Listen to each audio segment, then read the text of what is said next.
السلام علیکم ورحمۃ اللہ وبرکاتہ۔ سامعین، آج ہم رمضان المبارک کے مقدس مہینے کے بارے میں گفتگو کریں گے۔ ہم جانیں گے کہ رمضان المبارک کیسا مہینہ ہے، اس کی کیا فضیلت ہے، نبی اکرم صلی اللہ علیہ وآلہ وسلم کے فرامین کیا ہیں، اور اللہ تعالیٰ رمضان المبارک کے بارے میں کیا ارشاد فرماتا ہے، اور تمام مسلمانوں کو رمضان المبارک میں کیا کرنا چاہیے، اس مہینے کو کیسے گزارنا چاہیے تاکہ زیادہ سے زیادہ فائدہ حاصل کیا جائے اور اپنی آخرت کو سنوارا جائے۔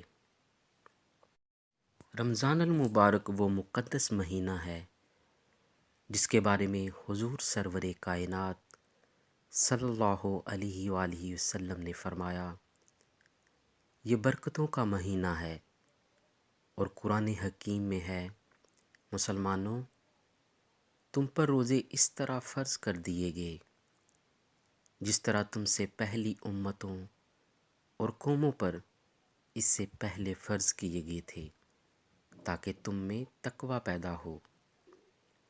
چنانچہ ہمیں چاہیے کہ جب اللہ تعالی ہمیں سعادت عطا فرمائے کہ ہم صحت کی حالت میں رمضان المبارک کو پائیں اور کوئی سفر بھی درپیش نہ ہو تو پورے احترام کے ساتھ روزے رکھیں، اور روزے کی برکات حاصل کرنے کے لیے دن بھر ایسا طرز عمل اختیار کریں جو تقوی کے تقاضے پورے کرے۔ اگر تقوی کے تقاضوں کو ملحوظ رکھا جائے تو روزے کا کوئی فائدہ نہیں۔ حضور صلی اللہ علیہ وآلہ وسلم کا ارشاد ہے، روزہ رکھ کر بھی جو شخص جھوٹ اور لغو بات کو نہ چھوڑے تو خدا کو اس کی ضرورت نہیں کہ انسان اپنا کھانا پینا چھوڑ دے۔ ماہ رمضان وہ ہے جس میں قرآن پاک اترا، جو بنی نوع انسان کے لیے ہدایت کا ذریعہ ہے، جس میں ہدایت کی کھلی نشانیاں ہیں، اور جو حق و باطل کے درمیان فرق واضح کر دیتی ہیں۔ پس جو اس مہینے کو زندگی میں پائے اسے چاہیے کہ روزے رکھے، اور جو مریض یا مسافر ہوں وہ ان کے بدلے دوسرے دنوں میں روزے رکھے۔ خدا آسانی چاہتا ہے، سختی نہیں چاہتا، تاکہ تم روزے کی تعداد پوری کر سکو۔ حضرت ابو ہریرہ رضی اللہ تعالی عنہ سے روایت ہے کہ رسول اللہ صلی اللہ علیہ وآلہ وسلم نے ارشاد فرمایا، جب رمضان کی پہلی رات ہوتی ہے تو شیاطین اور سرکش جنات قید کر دیے جاتے ہیں، اور دوزخ کے سارے دروازے بند کر دیے جاتے ہیں، پھر اس کا کوئی دروازہ کھلا نہیں رہتا، اور جنت کے تمام دروازے کھول دیے جاتے ہیں، پھر اس کا کوئی دروازہ بند نہیں رہتا، اور اعلان کرنے والا فرشتہ یہ اعلان کرتا ہے کہ اے بلائی یعنی نیکی و ثواب کے طلبگار، اللہ تعالیٰ کی طرف متوجہ ہو جا، اور اے برائی کا ارادہ رکھنے والے، برائی سے باز آ جا، کیونکہ اللہ تعالیٰ لوگوں کو آگ سے آزاد کرتا ہے۔ یعنی اللہ تعالیٰ اس ماہ مبارک کے وسیلے میں بہت لوگوں کو آگ سے آزاد کرتا ہے، اس لیے ہو سکتا ہے کہ تو بھی ان لوگوں میں شامل ہو جائے۔ اور یہ اعلان رمضان کی ہر رات میں ہوتا ہے، اور یہ ترمذی شریف کی روایت ہے۔ حضرت ابو ہریرہ رضی اللہ تعالی عنہ سے روایت ہے کہ رسول اللہ صلی اللہ علیہ وآلہ وسلم نے ارشاد فرمایا، جو شخص رمضان کا ایک روزہ بھی بلا عذر شرعی، سفر اور مرض کے بغیر چھوڑ دے، پھر مدت العمر یعنی ساری عمر اس کی تلافی کے لیے روزے رکھے، تب بھی ایک روزے کی کمی پوری نہ ہوگی۔ یہ ترمذی شریف کی روایت ہے۔ روزہ اور رمضان کی اہمیت۔ روزہ اسلام کے بنیادی ارکان میں سے ایک اہم رکن ہے۔ اللہ رب العزت نے فرمایا، اے ایمان والو، تمہارے اوپر روزے فرض کیے گئے ہیں جیسا کہ تم سے پہلی امت پر فرض کیے گئے تھے تاکہ تم متقی بن جاؤ۔ روزہ گناہوں کی مغفرت کا ذریعہ ہے۔ آپ صلی اللہ علیہ وآلہ وسلم نے ارشاد فرمایا، جس نے ایمان اور ثواب کی امید کے ساتھ روزہ رکھا اس کے گزشتہ سارے گناہ معاف کر دیے جاتے ہیں۔ روزہ گناہوں سے ڈال ہے۔ آپ صلی اللہ علیہ وآلہ وسلم نے فرمایا، روزہ ڈال ہے جب تک اس کو پھاڑ نہ دے۔ روزہ جہنم کی آگ سے بچاؤ کا مضبوط کلا ہے۔ آپ صلی اللہ علیہ وآلہ وسلم نے ارشاد فرمایا، روزہ ڈال ہے اور جہنم کی آگ سے بچاؤ کا مضبوط کلا ہے۔ روزہ جہنم کی آگ سے ہزاروں میل دوری کا سبب ہے۔ نبی آخر الزماں حضرت محمد صلی اللہ علیہ وآلہ وسلم نے ارشاد فرمایا، جس نے اللہ کی رضا کے لیے روزہ رکھا تو اللہ اس کو جہنم سے اتنا دور فرما دیتے ہیں کہ جتنی مقدار کوا اپنی عمر کی ابتدا سے بوڑھے ہو کر مرنے تک اڑتے ہوئے مسافت طے کرتا ہے۔ سبحان اللہ۔ روزہ بہترین سفارشی ہے۔ آپ صلی اللہ علیہ وآلہ وسلم نے ارشاد فرمایا، روزہ اور قرآن سفارش کریں گے اور ان کی سفارش قبول کی جائے گی۔ روزہ دار کی نیند عبادت، سانس لینا تسبیح اور دعا مقبول ہے۔ آپ صلی اللہ علیہ وآلہ وسلم نے ارشاد فرمایا، روزہ دار کی نیند عبادت ہے، اس کا سانس لینا تسبیح ہے اور اس کی دعا قبول کی جاتی ہے۔ روزہ دار کے لیے جنت کی حور آراستہ اور مزین کی جاتی ہے۔ آپ صلی اللہ علیہ وآلہ وسلم نے ارشاد فرمایا، جنت ماہ رمضان کے لیے شروع سال سے اخیر سال تک سجائی جاتی ہے اور حوریں بھی روزہ داروں کے لیے شروع سال سے اخیر سال تک سجائی جاتی ہیں۔ روزہ دار کے لیے جنت میں داخلے کا اسپیشل گیٹ۔ آپ صلی اللہ علیہ وآلہ وسلم نے ارشاد فرمایا، جنت میں ایک دروازہ ہے، اس کا نام ریان ہے، اور قیامت کے دن ان سے صرف روزہ دار داخل ہوں گے۔ کہا جائے گا، روزہ دار کہاں ہیں؟ پھر وہ کھڑے ہو جائیں گے، اور جب روزہ دار اس دروازے سے داخل ہو جائیں گے تو وہ دروازہ بند کر دیا جائے گا۔ روزہ جسم کی زکوٰۃ ہے۔ آپ صلی اللہ علیہ وآلہ وسلم نے ارشاد فرمایا، روزہ جسم کی زکوٰۃ ہے۔ تندرستی اور صحت مندی۔ رمضان اور روزے کے فضائل پر قرآن و حدیث میں پیسوں دلیلیں موجود ہیں۔ ان سب کا مقصد یہ ہے کہ رمضان کا مہینہ ہمارے لیے حاضر ہو گیا ہے۔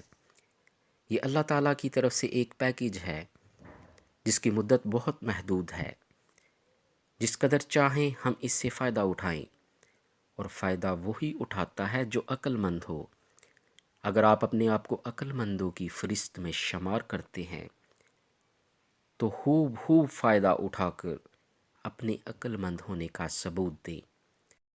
جب بھی رمضان المبارک کا مہینہ شروع ہوتا ہے تو جنت اللہ تعالیٰ سے عرض کرتی ہے، اے اللہ، اس مبارک مہینے میں اپنے بندوں میں سے کچھ بندے میرے اندر قیام کرنے والے مقرر فرما دیجئے جو عبادت کر کے میرے اندر داخل ہو سکیں۔ اور اسی طرح حوریں بھی عرض کرتی ہیں کہ اے اللہ ذوالجلال، اس بابرکت مہینے میں اپنے بندوں میں سے ہمارے واسطے کچھ خاوند مقرر فرما دیجئے۔ رمضان آ رہا، آسمان کے دروازے کھول دیے جائیں گے، جنت کے دروازے کھول دیے جائیں گے، رحمتوں کے دروازے کھول دیے جائیں گے، جہنم کے سارے دروازے بند کر دیے جائیں گے، سرکش شیاطین کو گردنوں میں توک ڈال کر سمندروں میں پھینک دیا جائے گا۔ رمضان کو رحمت، مغفرت اور بخشش کا ذریعہ بنایا گیا ہے۔ چنانچہ حضرت ابو ہریرہ رضی اللہ تعالی عنہ کی ایک روایت میں ہے، رمضان کا اول حصہ رحمت ہے، اور اس کا درمیانی حصہ مغفرت ہے، اور اس کا آخری حصہ دوزخ سے آزادی ہے۔ اللہ عز و جل ارشاد فرماتے ہیں، روزہ خاص میرے لیے ہے اور میں ہی اس کا بدلہ دوں گا۔ دوسری روایت کے مطابق اللہ تعالیٰ فرماتے ہیں، روزہ کا بدلہ میں خود ہوں۔ اسی محبت کی وجہ سے فرمایا کہ روزہ دار کے منہ کی بدبو اللہ کے ہاں مشک سے زیادہ پسندیدہ ہے، اور یہ محبت ہی تو ہے، محبوب کو محب سے ملاقات میں مزہ آتا ہے۔ فرمایا کہ روزہ دار کو اپنے رب سے ملاقات کے وقت فرحت ملے گی۔ روزہ دار کے اعزاز کا اندازہ اس بات سے بھی لگایا جا سکتا ہے کہ جنت میں داخلے کے لیے اللہ نے روزہ داروں کے لیے ایک علیحدہ دروازہ کا اہتمام فرمایا، جیسا کہ حدیث میں ہے، جنت میں ایک دروازہ ہے جس کا نام ریان ہے، اس دروازے سے قیامت کے دن صرف روزہ دار داخل ہوں گے۔ قیامت کے دن اللہ تعالیٰ کی طرف سے روزہ داروں کا نام لے کر بلایا جائے گا، وہ اس دعوت پر کھڑے ہوں گے اور ان کے علاوہ کوئی اور اس دروازے سے داخل نہ ہوگا۔ رمضان المبارک کا مہینہ خیر و برکت کا مہینہ ہے۔ رمضان المبارک میں خاص طور پر عبادت کا اہتمام کرنا چاہیے۔ رمضان المبارک کی راتوں میں ایک رات شب قدر آتی ہے، جس میں عبادت کا ثواب 1000 مہینے کی عبادت سے زیادہ ملتا ہے۔ اس رات میں حضرت جبرائیل علیہ السلام ملائکہ کی ایک جماعت کے ساتھ تشریف لاتے ہیں، اور جس بندہ کو عبادت میں مشغول پاتے ہیں اس کے لیے دعا کرتے ہیں، اور تمام فرشتے آمین کہتے ہیں۔ رمضان المبارک میں اللہ تعالیٰ کی بے پناہ رحمتیں نازل ہوتی ہیں۔ رمضان المبارک کا مہینہ روحانی ترقی کے لیے ایسا ہے جیسے ساون کا مہینہ ہریالی کے واسطے۔ رمضان المبارک میں اپنے غریب بھائی بہنوں کا خیال رکھنا ضروری ہے، غریبوں محتاجوں کا خیال رکھنا ضروری ہے، جن کا کوئی آسرا نہیں ان کا آسرا بننا ضروری ہے، یتیموں کے سر پر ہاتھ رکھنا بہت ضروری ہے۔ روزہ مخلصانہ عبادت ہے جس میں دکھاوٹ کا کوئی شائبہ نہیں، اس لیے حق تعالیٰ اس کا اجر بطور خاص عطا فرمائیں گے۔ رمضان المبارک کے مہینے میں ہر نیکی کا ثواب 70 گنا بڑھا دیا جاتا ہے۔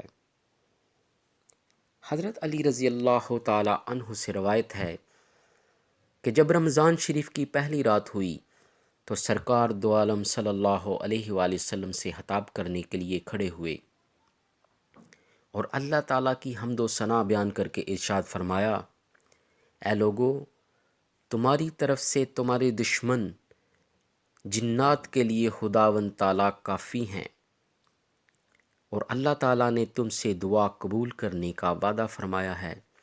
چنانچہ کلام پاک میں ارشاد ہے، ادعونی استجب لکم، مجھ سے دعا مانگو میں تمہاری دعا قبول کروں گا۔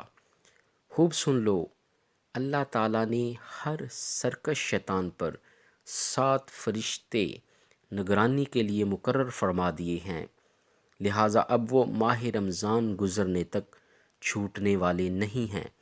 اور یہ بھی سن لو، رمضان شریف کی پہلی رات سے آخری رات تک آسمان کے دروازے کھلے ہوئے ہیں اور اس مہینے میں دعا قبول ہوتی ہے۔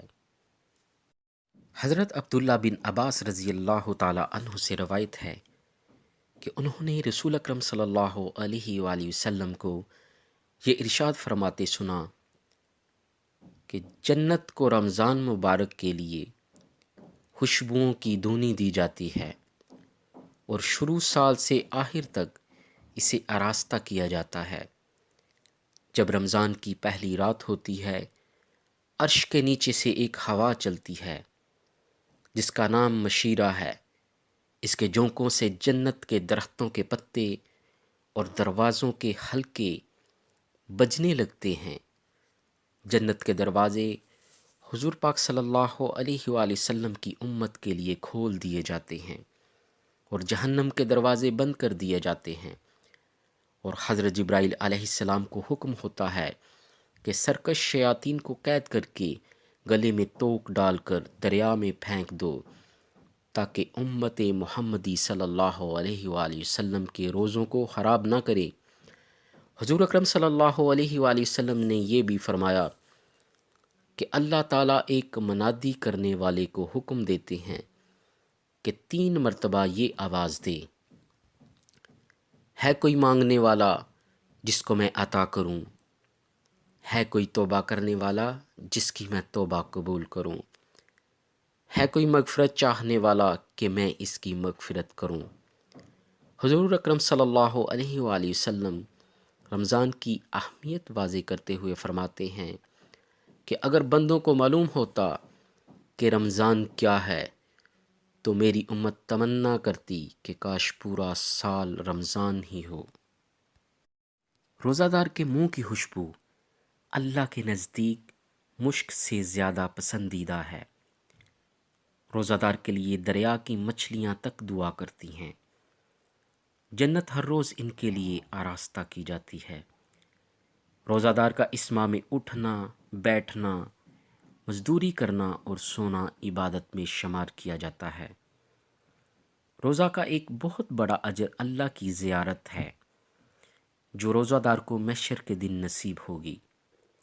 روزہ دار کے تمام گناہ معاف کر دیے جاتے ہیں اور درجات بلند کر دیے جاتے ہیں۔